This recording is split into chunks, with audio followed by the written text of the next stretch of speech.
Bismillahirrahmanirrahim. Riwayat hadis Sunan At-Tirmidzi rahimahullahu ta'ala. Kemarin kita sudah 3 buah kitab. Bismillahirrahmanirrahim.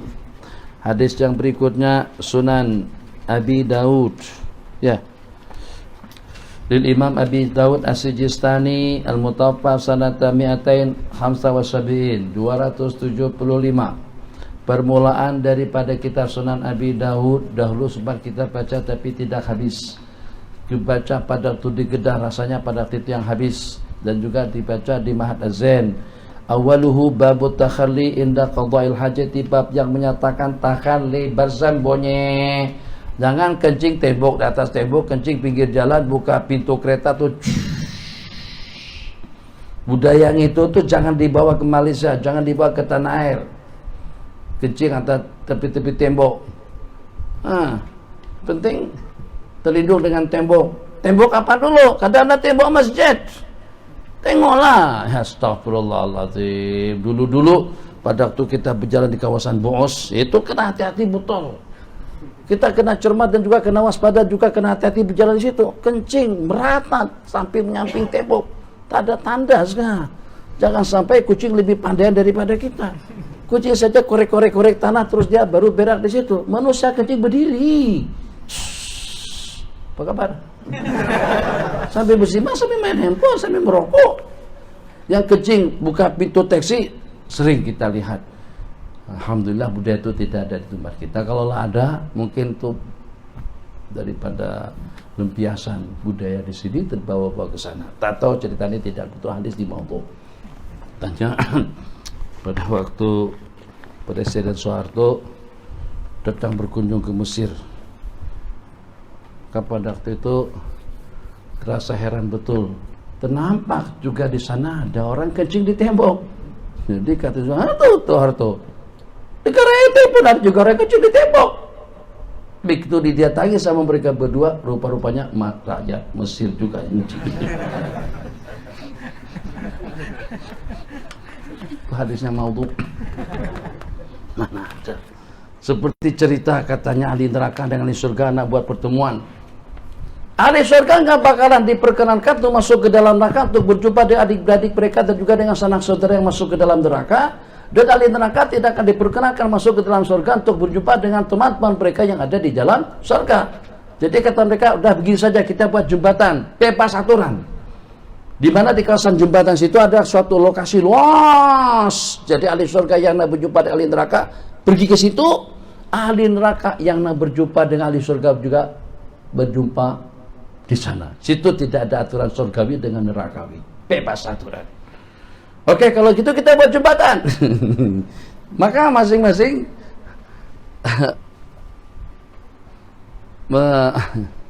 berikan waktu dan tenaganya untuk buat jembatan. Jembatan dibuat. Jembatan dari surga ke neraka, daripada neraka ke surga. Jadi kesepakatan mereka kita buat separuh-separuh. Kalian buat daripada surga sampai ke separuhnya, sampai separuh. Dan daripada neraka pun juga sampai separuh. Di tengah-tengah tempat pertemuan mereka. Tak lama kemudian jembatan yang dibangun, yang dibuat oleh ahli neraka selesai secepatnya. Yang ahli surga terbengkalai, tak selesai-selesai. Kenapa? Sebab di dalam neraka banyak koprat-koprat, banyak menteri-menterinya, banyak orang-orang kaya, modalnya banyak. Sementara dalam surga orang-orang miskin, pelajar-pelajar pondok, pengaji-pengaji yang tak ada duit. Itu ada logiknya kan? Tapi itu pun juga mau itu direka-reka saja cerita. Tak ada hadisnya macam tuh. Kasihan innalillah. Jadi bukan tak nak selesaikan. Jadi ahli surga diprotes. Loh, kalian tak bekerja ya? Kan itu insinyurnya di kalangan kalian. Koprat-kopratnya dengan kalian. Miliarder-miliardernya di kalangan kalian. Menteri-menterinya di kalangan kalian. Semuanya terkumpul dengan kalian di situ. Kami. Nabi kita bersabda, ihtajjatil jannatu wan nar, berdebat surga dengan neraka. Jadi kata neraka, fiya al-jabbaruna wal mutakabbirun, di kalangan aku yang jadi penghuni aku orang-orang yang aku sombong dan ego. Jadi kata surga, wa fiyad du'afa wal masakin. Tapi yang menjadi penghuni aku di kalangan orang-orang yang lemah dan miskin, fuqaraul muhajirin, dan juga orang-orang seumpama mereka. Itu hadis yang pertama. Cara kita takhalli, bersembunyi pada waktu kita menunaikan hajat. Qala hadatsana Abdullah ibnu Maslam ibnu Ka'nab al-Ka'nabi. Qala hadatsana Abdul Aziz ja'ni ibnu Muhammad ja'ni ibnu Amr an Nabi Salamah anil Mughirah ibn Syu'bah radhiyallahu ta'ala anhu anna Nabiy sallallahu alaihi wasallam idza dhahaba al-madhhab ab'ada. Apabila Nabi kita pergi untuk menunaikan hajat, Nabi kita akan menjauh daripada tatapan pandangan mata orang melihat, daripada orang ramai. Makna daripada ab'ada, batas ukurannya, ulama mengatakan apabila Nabi kita pergi untuk menunaikan hajat, Nabi kita akan menjauh bihaisu la tusyammu minhu raihatun wa la yusma'u minhu sautun. Batasan kita menjauh daripada jalan yang sekiranya bau tidak keciuman, bunyi tidak didengar. Jadi kan kita paling syok kan? Paling syok kalau pada waktu kita bangga di tandas tak ada orang. Kalau di rumah tuh yang walaupun ada seumpama badrani saja, membuat kita jadi susah. Yang walaupun istri kita sendiri, soknya macam mana pada waktu kita masuk tandas, tak ada siapa-siapa di rumah. Wah, kita pun senang. Bunyi pluk meletup kadang-kadang. Untuk sepuas hati kita. Tapi kalau pada waktu kita masuk tandas, katakan saja bilik hotel kan, tandasnya ada. Pada waktu kita nak buang air di situ, kita ceret beret, yang menceret atau ceret beret, itu kita nak keluarkan. Itu susahnya ya. Kita adjust sedikit-sedikit. Tak berani. Plok, begitu tak berani. Kenapa? Sebab kena ada orang di luar. Ya Allah, betul-betul kita tembak. Masya Allah, kita tembak orang di luar. Tapi kalau pada waktu kita sendirian bebasnya, ya Allah.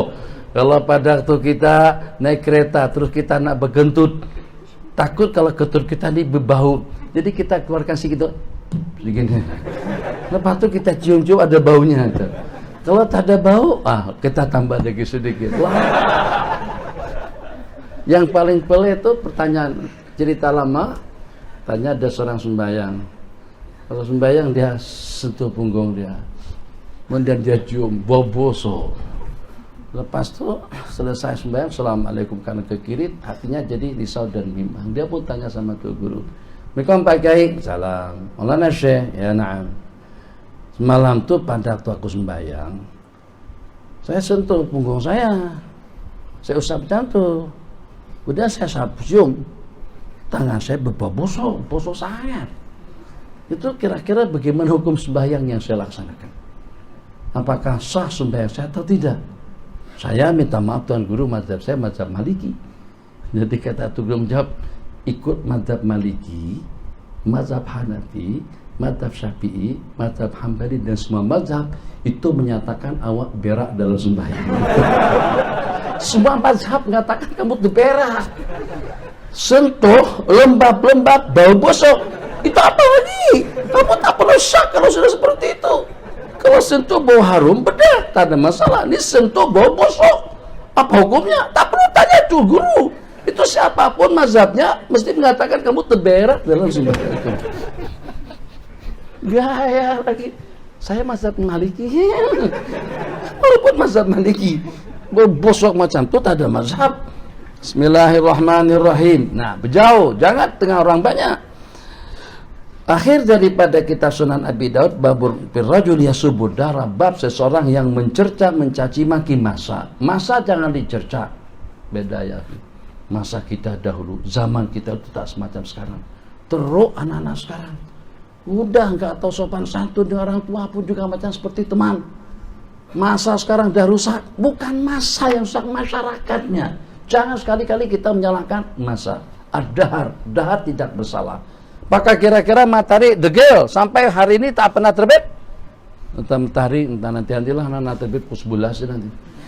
Subuh gelap, matahari mana? Katanya lagi tidur. Tak pernah kan? Pernah tak dengan matahari pada waktu terbit ternyata terbitnya lambat? Tertangguh dalam 22 jam kah? Bas terlambat biasa, pesawat terlambat biasa, Delhi biasa. Tapi cerita matahari terlambat terbit atau juga dengan bulan purnama dengan cahayanya kurang, malam sekali. tetap bulan sabit, tak pernah jadi bulan purnama. Kata bulanku, masa kesal betul dengan manusia. Suruh ke masjid, tak ke masjid. Suruh bijak, tidak bijak. Harta rakyat diambil semuanya. Biar saya terbit kelihatan separuhnya saja. Tak pernah, kecuali kalau pada itu gerhana.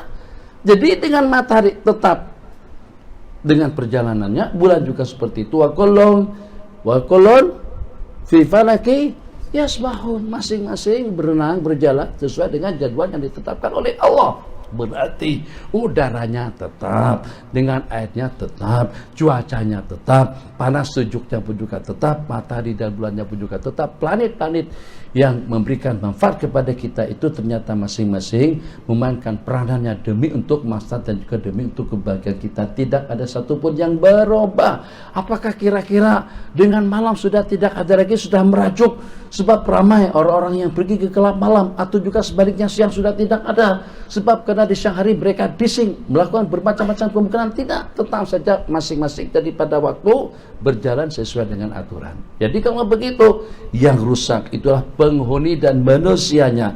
Makanya ada larangan daripada hadis riwayat daripada Sayyiduna Muhammad ibn Sabah ibn Sufyan wa ibn Sarh qala akhbarana Sufyan ats-Tsauri an Zuri an Sa'idin an Abi Hurairah radhiyallahu ta'ala anhu an Nabi sallallahu alaihi wasallam yaqulu Allah azza wa jalla, Allah berfirman dalam sebuah hadis qudsi, yu'zini ibnu Adam, aku telah diganggu, maksudnya dicela oleh manusia. Jadi bagaimana kita mencela Allah? Allah Maha Kuasa atas segala-galanya. Yasubbud dahra wa ana dahru, dia cerca waktu sedangkan aku yang menciptakan waktu. Ad-dahr artinya masa, dia cerca masa. Masa kita ini sudah berubah, masanya sudah rusak, waktunya sudah tidak seperti dahulu. Wa ana dahru, dan akulah dahar, artinya akulah yang menciptakan masa. Biyadi al-amru, di tanganku segala-galanya. Aku putar balikan siang dan malam, semuanya berada di bawah leluasa Allah Jalla wa'ala. Hadis ini diriwayatkan melalui guru kami Syekhina Al-Jalil Syekh Abdullah bin Said Al-La'ji Al-Hadrami, daripada guru beliau Al-Allamah Zaid Abdul Rahman bin Muhammad Al-Adal. Riwayat yang hampir tidak jauh berbeda dengan sanad yang telah disebutkan sebelumnya di dalam kitab Sahih Muslim daripada Al-Imam Al-Allamah Ja'far bin Abdul Wahid Al-Hashimi halaman 24, wa huwa an Syekh Al-Allamah Abi Muhammad Abi Ali Muhammad bin Ahmad Al-Lu'lu'i, daripada guru beliau muallifi Al-Imam Al-Hafidz Abi Daud As-Sijistani Ibn Al-Ash'as As-Sijistani rahimahullahu ta'ala. Sunan Tirmizi, berhenti telah 10 menit. Imam Abi Isa Tirmizi awaluhu babu ma la tuqbalu salatun, babu ma jala tuqbalu salatun bighairi tahur wala sadaqatun min ghulul, bab yang menyatakan tidak akan diterima sedekah daripada ghulul dan tidak akan diterima sembahyang dalam keadaan tidak bersih.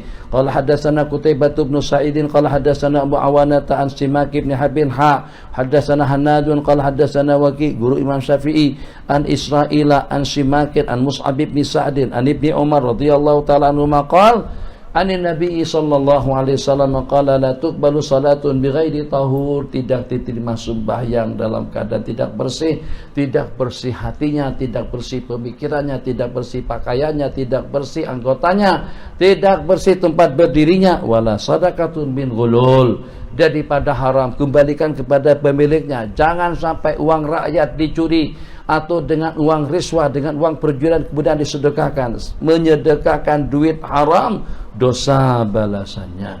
Jadi kalau seandainya pahala yang kita dambakan, kebaikan yang kita inginkan, maka itu daripada sumber yang bersih, daripada pendapatan yang dibolehkan.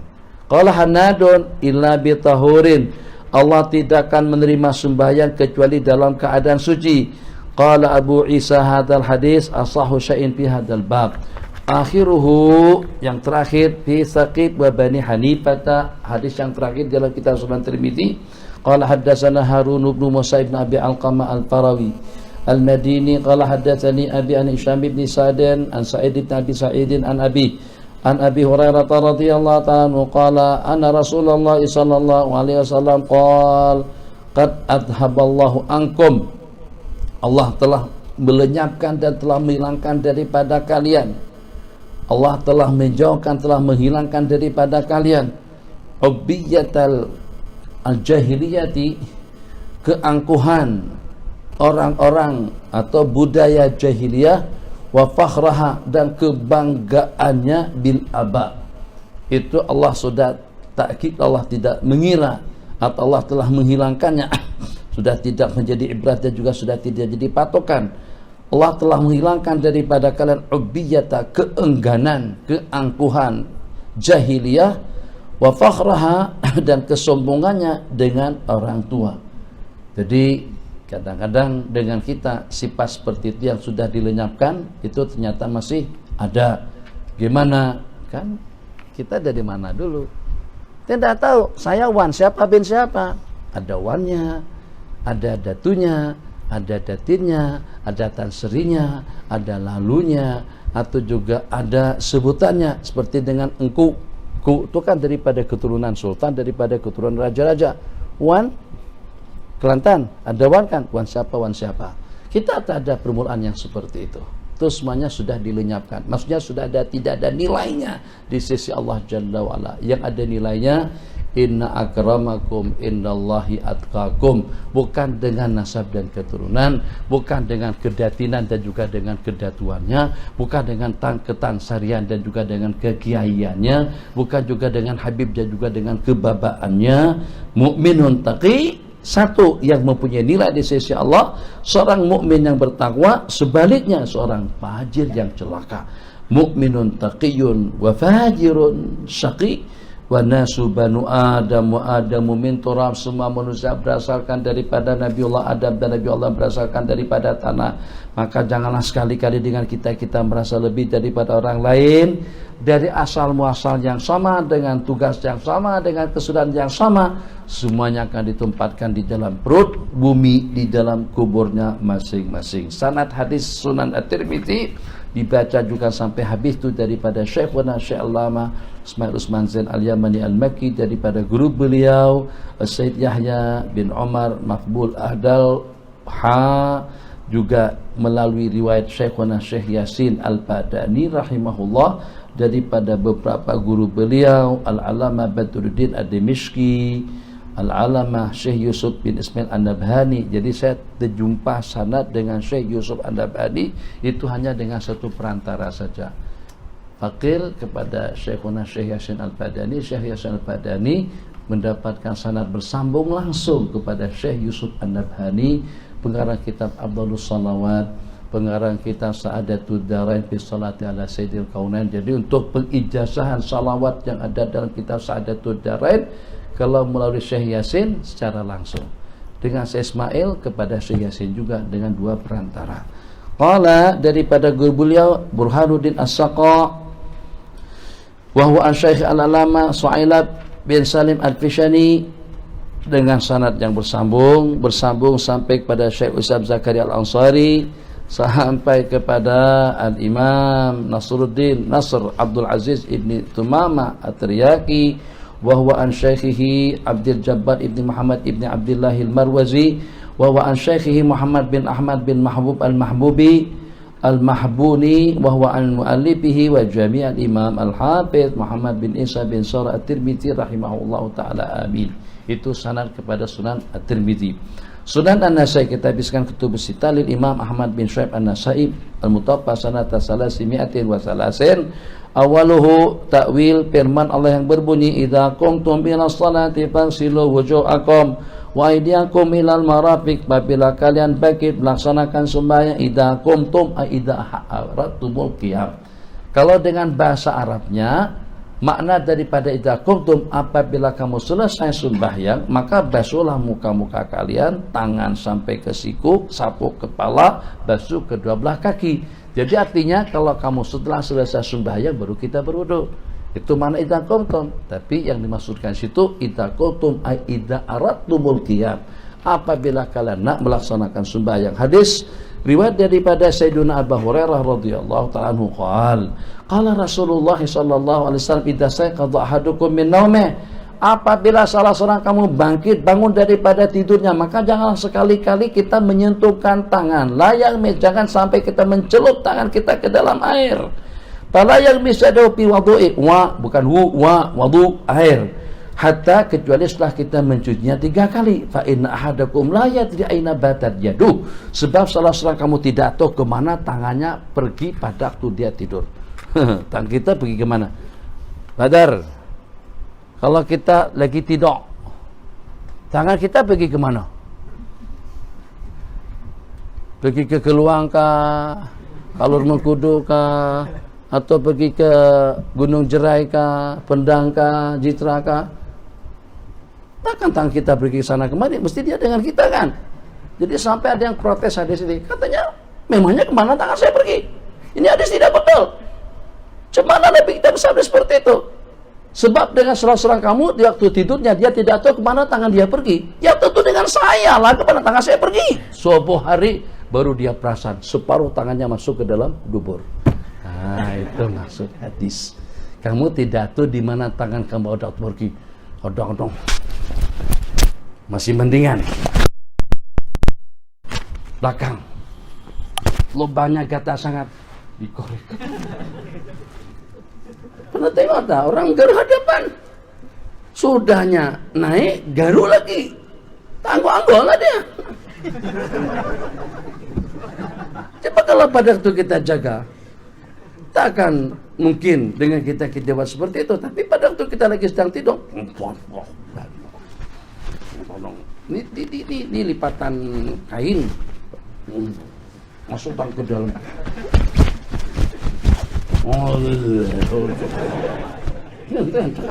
Tak jelas apa yang diperkatakan. Itu mana tidak tahu kemana tangan kau pergi. Jadi mungkin saja ke dubur, mungkin sudah ke hadapan, mungkin juga ke telinga, mungkin juga ke hidung. Maka supaya jangan sampai air tercemar pada waktu kita mengambil air wudhu, basuh, cuci tangan 3 kali terlebih dahulu sebelum kau masukkan ke dalam bejana. Itu maksud hadis. Jadi maksud fa innakum la tadri aina batat yaduhu. Hadis terakhir, dzikru al-ashribatil mubahah, sebutan tentang minuman Sulaim. Ummu Sulaim itu dalam mak kepada Sayyidina Anas bin Malik radhiyallahu taala anhu, sakaitu bihi, aku bagi minum baginda Nabi dengan menggunakan mangkok tadi itu ke semua jenis minuman. Air pernah, madu pernah, susu pernah. Nabis itu adalah buah tamar yang dimalamkan, direndam dalam air dalam 1-2 malam, sehingga minuman itu disebut dengan nabis. Air macam ini kita racik-racik buah tamar yang sudah kering, kita biarkan dalam 1-2 malam minum. Jadi jangan salah paham. Kita marah-marah sama teman, marah-marah sama Arab bagi kita 1 kilo buah tamar kering. Dia bilang, lo kena pikir dulu, masa yang kering begini yang diberikan orang, bukan suruh kita makan tamar kering. Jadi akhirnya tamar kering yang diberikan langsung plop, patah di depan. Nyumpah sama orang Mesir. Orang tuh nggak pikir, kalau saya sudah seusia saya, kasihlah tamar yang fresh, yang masak namanya rotab, bukan kering seperti batu begini. Memangnya dia suruh kamu makan seperti itu, maksud daripada tamar kering tadi itu, masukkan ke dalam air, kemudian direbus, biarkan 1 malam, baru kita minum. Nikmat sekali. Jadi tamarnya sudah lembut, airnya pun juga sudah manis, dan itu juga akan memberikan tenaga dan kekuatan khususnya untuk yang itu. Bismillahirrahmanirrahim. Akhiruhu dzikrul aslibatihal mubahah. Kan orang Melayu banyak di antara daripada mukawiyat. Mukawiyat itu semuanya mukawiyat dil jins. Madu, telur ayam kampung, bawang putih, bawang merah. Saya tidak tahu orang Arab suka makan bawang mentah. Pokoknya bawang mentah dalam kajian dan juga dalam khasiatnya di antara daripada yang mukawi untuk memberikan tenaga kekuatan untuk hubungan batin. Bawang putih, bawang merah, kita cuma tahu madu saja semacam. Kedua, tongkat tali. Coba dengan tongkat Sayyidina Abu Hurairah. Kalau kita Kalimantan pasak bumi. Jadi tongkat ahli Kalimantan sebut pasak bumi. Kemudian yang kedua, apalagi yang satu itu banyaklah ala kulli hal. Di antaranya buah tamar, buah anggur, itu semuanya minal muqawiyat. Allah. Terakhir, Sunan An-Nasai. Sudah. Akhiruhu kullu syarabi, aku telah tuangkan dengan bejanaku tadi itu sanad melalui Syekhuna Syekh Ismail Usman Zain Al-Yamani sampai kepada mu'alif Sunan Ibni Majah lil Imam Muhammad bin Yazid Al-Qazwini al-Mutawaffa sanata mi'atin wa salasin wa sab'in awalu ittiba'u sunnati Rasulillah sallallahu alaihi wasallam. Daripada Sayyiduna Abi Hurairah radhiyallahu ta'ala anhu qala Rasulullah sallallahu alaihi wasallam, ma amartukum bi fakhudhu, apa yang aku perintahkan kepada kalian maka ambil dan laksanakanlah, dan apa-apa yang saya cegah daripada kalian maka kalian hendaklah meninggalkannya. Ma amartukum bihi fakhudhu, yang aku perintahkan ikuti, ambil dan pegang. Yang aku larang dan cegah pantahu, tinggalkan. Qala pantahu wa ma nahaitukum anhu pantahu. Ada riwayat ma amartukum bi syai'in fa'tu minhu mastata'tum wa ma nahaitukum anhu pantahu. Tiap yang aku perintahkan maka laksanakanlah semampu kamu, dan tiap yang aku larang maka tinggalkanlah secara total. Itu hadis yang pertama di dalam Sunan Ibni Majah, dibaca dengan mati jah. Akhiruhu babu sifati al-jannah, bab yang menceritakan tentang ahli surga atau sifat suasana di dalam surga. Riwayat daripada Sayyiduna Abi Hurairah radhiyallahu ta'ala anhu qala ma minkum min ahadin illa lahu manzilani, hadis yang tadi. Tidak ada daripada seorang kamu melainkan dia mempunyai dua tempat, tempat di dalam surga dan tempat di dalam neraka. Masing-masing kaum sudah punya dua tempat, surganya ada, nerakanya pun juga ada. Maka kita dengan leluasa akal pemikiran, dengan pemikiran yang waras, dengan pandangan yang sehat, dengan perasaan yang ideal, jangan sekali-kali dengan kita tidak berupaya untuk mengekalkan surga dan menggeserkan neraka daripada kesudahan kita. Kita punya leluasa sekarang ini, singkirkan nerakanya, kekalkan surga, sebab kedua-duanya sudah Allah bagikan. Upaya kita di sepanjang hidup agar bagaimana surga mampu untuk kita kekalkan dan neraka mampu untuk kita geser atau untuk kita tanggalkan.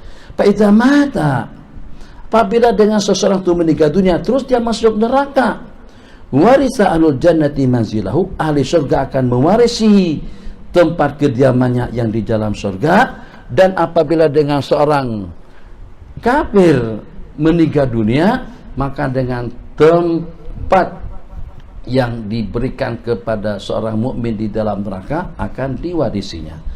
Itulah firman Allah yang berbunyi ulaika humul warithun, mereka itu adalah orang-orang yang akan mewarisinya.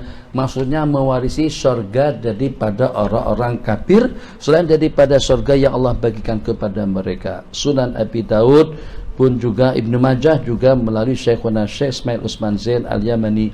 Kenapa dengan beliau? Hampir rata-rata dengan guru-guru kami di Mekah, setelah selesai pengajian kitab Sahih Bukhari, nanti besok kenduri makan. Nah, pada masa kenduri itu memang ramai yang hadir.